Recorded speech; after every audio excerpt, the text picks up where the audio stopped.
හැමෝටම කලාතුරකින් දකින්න ලැබෙන ලස්සනට පිපුණු මලක් ගැන තමයි මං ඔයාලට මේ අද පෙන්වන්න හිතුනේ.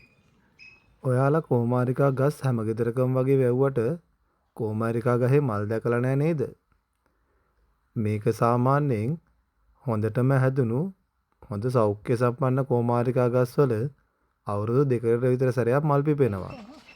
ඔයාලත් ඔයාලගේ නිවසේ කෝමාරිකා ගස් හදනවා නම් හරි, ඔයාලා කෝමාරිකා වගාවක් පවත්වාගෙන යනවා නම් හරි, හොඳ පෝෂදායී ගස්වල මේ වගේ මල් පිපෙනවා බලන්න පුළුවන්.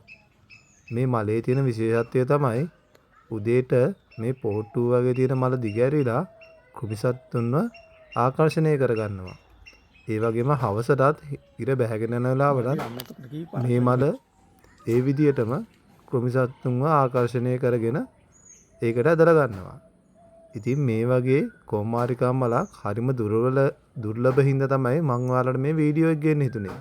ඔයාලත් මේ වගේ කෝමාරිකා මලක් දැක්කොත් ඒකේ සුන්දරත්වය විඳින්න වගේම මේ වගේම වීඩියෝ එකක් කරලා Facebook YouTube වගේ දෙයකට අප්ලෝඩ් කරන්නත් අමතක කරන්න එපා. ඉතින් ඔයාලටත් මේ වීඩියෝ එකෙන් දැනුමක් ලැබුණා නම් පල්ලෙහායින් කමෙන්ට් කරන් යන්න. සබාදාමේ සුන්දරත්වය ආරක්ෂා කරන්න ඔයාලත් මේ වගේ දේවල් වලට වැඩි වැඩියෙන් ආදරය කරන්න කියලා ඉල්ලනවා. එහෙනම් හැමෝටම සුබ දවසක්.